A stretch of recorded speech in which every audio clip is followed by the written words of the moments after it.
Okay, so today we're going to talk about the architecture of welfare.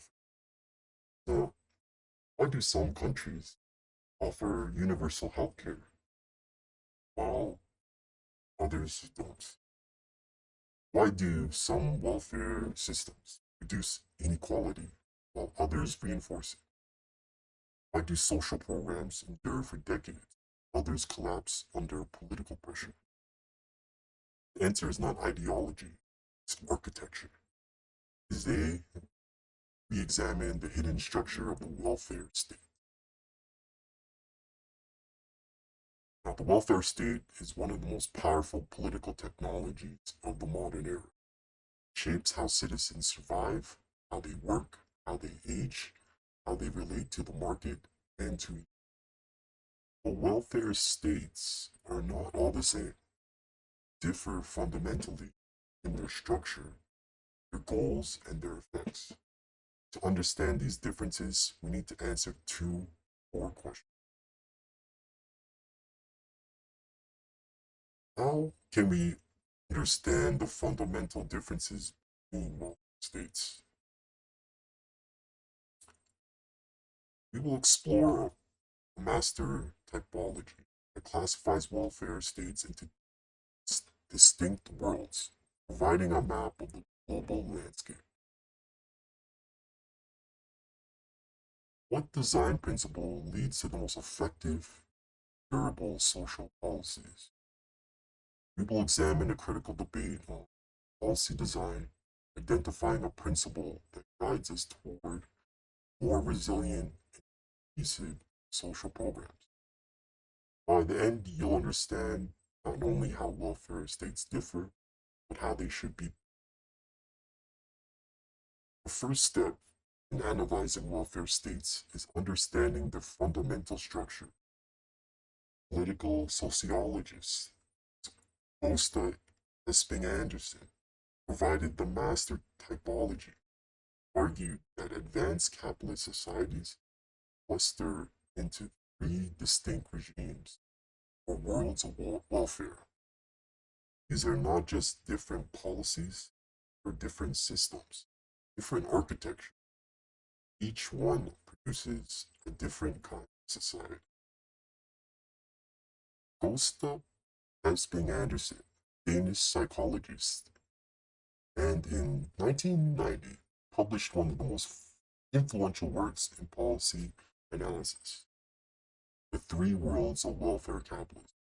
His framework changed how scholars and policymakers understand the welfare state. He identified three regimes based on two critical dimensions.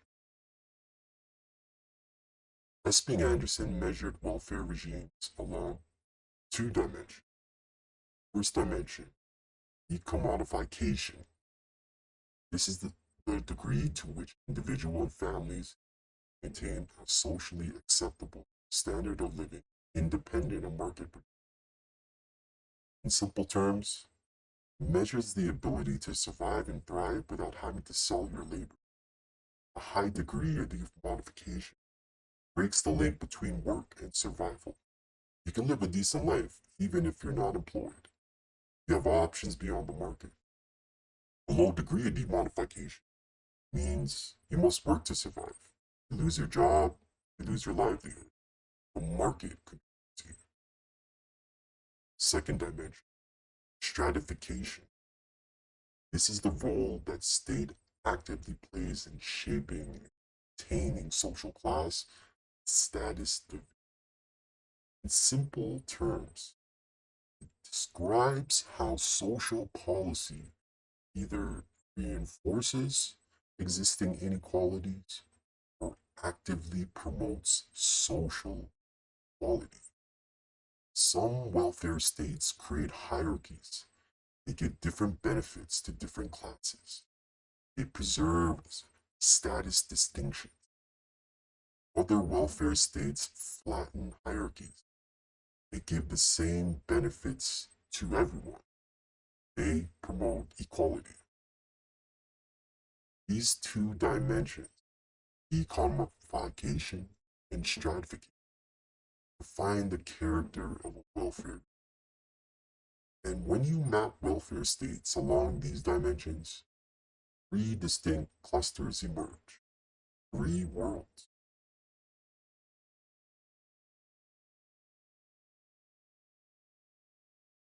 Three worlds, three distinct logics.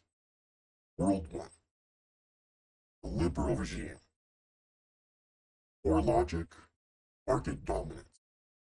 State intervenes only as a last resort. World 2, the corporatist regime. Core logic, status preservation. Social rights are tied to class and status, often through employment-based insurance schemes. World 3, social democratic regime. Core logic, universalism, equality. Aims to provide higher standard of living for all citizens. It's a matter of right. Let's examine each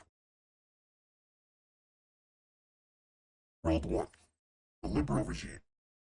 Core principle, market dominance. State intervenes only as a last resort. The logic is simple. The market is the best way to allocate resources. State should not interfere. Social policy should be minimal. Benefits should be targeted only to those who truly need them. Analysis. Decommodification, low. Benefits are typically modest, means tested. You must prove you're poor to receive help, and even then, the help is limited. This pushes people toward the labor market. They cannot survive without work. Stratification, high. This creates a dualism. The majority of the population relies on the market for their well-being. Minority depends on stigmatized state assistance. The welfare state reinforces the divide between self-sufficient and the dependent. Real-world examples would be the United States, Canada, and Australia. These countries, healthcare is often tied to employment. Unemployment benefits are modest and time-limited. Public assistance is means-tested, stigmatized. The state does not compete with the market, it defers to it. This is the liberal regime. Low decommodification, high stratification. The market rule. World 2, the corporatist regime. Core principles, status preservation. Social rights tied to class and status, often through employment-based insurance schemes. The logic here is the state does intervene, but not to equalize, serve, maintain traditional hierarchies, social analysis. Right? Decommodification, media. We're protected against market risks, unemployment, sickness, old age, but access and benefit levels are tied to your position in the labor market. A factory worker gets different benefits than a white-collar professional. Your status in the market determines your status in the system. Stratification. The welfare state does not create a new, but it reinforces existing class, occupational distinction. It does not flatten society, it preserves the structure. Real-world examples, Germany, Austria, France. These countries, social insurance organized through occupation. Different professions have different insurance funds. Benefits are earning related. State also upholds traditional family structure, often with policies that encourage mothers to stay home. State intervenes heavily, but it does so to preserve traditional roles and hierarchy, not to dismantle them. This is the corporatist regime. Medium decommodification, medium stratification, state, means world, social democratic core principles, universalism, and equality aims to provide a high standard for citizens. It's a matter of right. The logic is radically different from two other worlds. State does not defer to the market, does not preserve hierarchies, actively pursue quality, balance, decommodification, high. Benefits are generous and universal. Public services, healthcare, childcare, education are provided to all citizens, not just the poor. You do not need to sell your labor to survive. You are not dependent on the market. Stratification low. The welfare state actively minimizes class distinction. It promotes social cohesion. Rich and the poor use the same public services. This creates solidarity. Real world examples would be Sweden, Denmark, Norway. In these countries, healthcare is universal, free at the point of service. Childcare is subsidized, pensions are generous. The state employs a large portion of the workforce in public services. The state does not just protect you, it replaces the more key areas of life. This is the social democratic regime. High decommodification, low stratification, the state equalized. So now we have the map. Three distinct worlds of welfare capitalism, each with different logic, each producing a different kind of society. The liberal regime prioritizes the market. The corporatist regime preserves status. Social democratic regime pursues equality. Well, understanding the different types of welfare states is only the foundation. The next critical question is about design. Within any regime, what is the most effective principle for constructing systems that are both effective and politically sustainable? Should benefits be universal, provided to everyone? Or should they be targeted, provided only to those who need them? This is not an abstract debate. It determines whether policies endure or collapse. The debates between universal and targeted social benefits is central to policy design. Economist Bendika Makadawire offers a powerful argument that universalism is not just more equitable, but also more effective and politically durable. Let me show you why.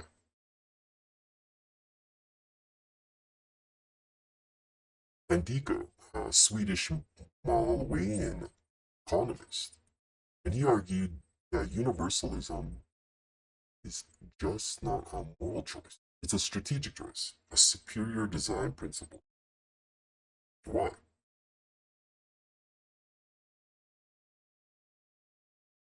On the left side, universalism. Benefits and services are provided to everyone, or entire categories, like the elderly, as a matter of citizenship. You do not, you do not need, you do not have to prove need. You receive benefits because you are a citizen. This creates solidarity, social cohesion, low administrative cost, political durability. It is rights based. On the other side, targeting. Benefits are restricted to those who can provide, they have a specific need, usually through means testing. You must demonstrate that you are poor. Only then do you receive help. The theory is that this is more efficient. You only give money to those who need it. But in practice, targeting creates stigma, high administration costs, targeting errors. It is needs-based, not rights-based. Now, let's look at the argument for why universalism is superior. So McIntyre's argument, first argument, is universal programs build broad political coalitions. When the middle class benefits alongside the poor, they become powerful defenders of the welfare state. This creates solidarity, makes programs more resilient to budget cuts. Think about it strategically. If a program only serves the poor, only the poor defend it, and the poor have limited political power. They are a small constituency.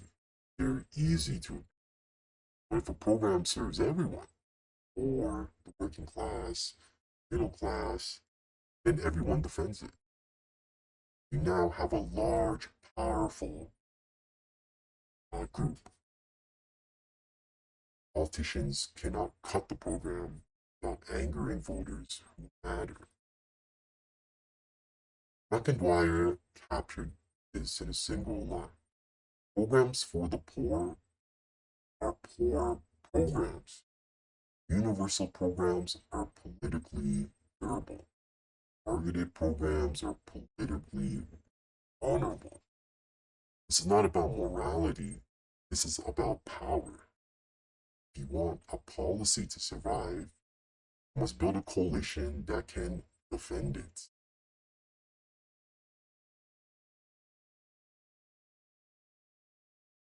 McIntyre's second argument, universal programs are administratively superior. Targeting is costly and complex. It requires a large bureaucracy to assess means. This leads to high administrative overhead. You need staff to process applications, verify income, investigate fraud, to reassess eligibility periodically. All this costs money. Most importantly, targeting produces errors. Errors of exclusion. People who are eligible for this program are excluded. Maybe they don't know about it. Maybe the application process is too complex. Maybe they're too proud to apply the stigma. These people fall through the cracks. The program fails to reach the people as it was designed to help.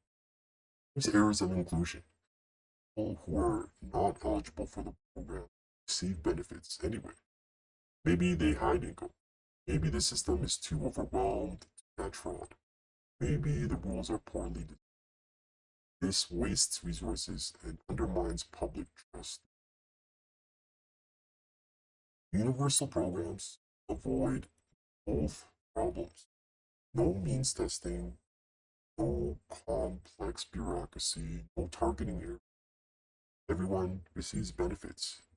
The administrative cost is low. The program is efficient. So the paradox is this. Targeted programs, which are supposed to be more efficient because they only help those who need it, are actually less efficient because administrative overhead targeting it. Universal programs are not just more equitable, they're more effective. Now, let's connect the map and the compass. Typal welfare regime influences the viability of the design principle, and vice versa. The liberal regime heavily favors mean testing and targeting. This is the natural fit. The logic is to limit state intervention and focus resources on the deserving poor. But, as we've seen, targeting creates political vulnerability and administrative inefficiency. Corporatist regime uses a mixed approach. Benefits are tied to status, often through social insurance. This is neither fully universal nor fully targeted. It's stratified by occupation. Social democratic regime embraces universalism. Benefits are provided to all citizens. This builds political solidarity, avoids the practical pitfalls of its testing. Here's the insight. If you want to build a durable, effective welfare state, universalism is the superior design principle. It builds the political conditions necessary to defend the welfare. It provides the administrative costs and targeting errors of means testing. It creates solidarity rather than the universalism is most viable in a social democratic regime. In a liberal regime, the ideological commitment to the market means universalism politically, what makes universalism politically difficult. So the map and the compass interact. The structure of the regime trains the design of the policy. And the design of the policy reinforces the structure of the.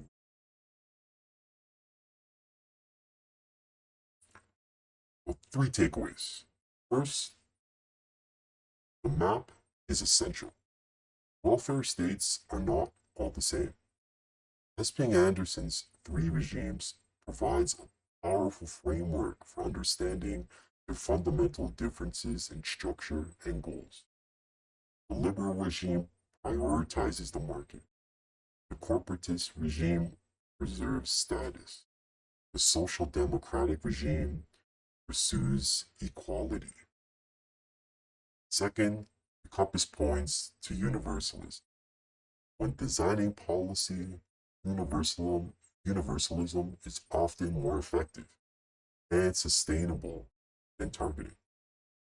As McIntyre argues, it builds political solidarity and avoids the practical pitfalls of means testing. Programs for the poor are poor programs. Universal programs are durable programs. Third, theory informs practice.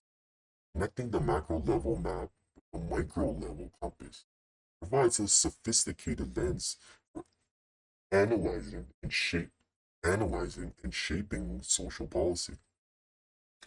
This type of regime influences the viability of the design principle, and the design principle reinforces the structure of understanding this architecture is essential to understanding modern political power.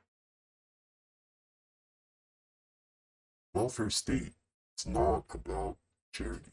It is not about compassion, about political technology. It is a mechanism for managing markets, shaping class structures, building political coalitions, maintaining social stability. When you see a debate about healthcare, pensions, unemployment benefits, ask yourself, what regime are we operating in?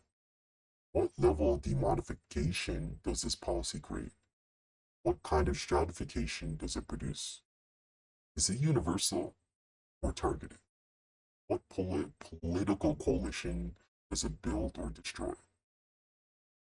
Because the welfare state is one of the most powerful structures in modern society. It shapes how millions of people live, work, and die. And understanding its architecture is understanding how power operates beneath the surface. See the structure behind the story. You've watched System Power. Now understand the architecture welfare state. Subscribe for more structural analysis. Like to help others see the machinery.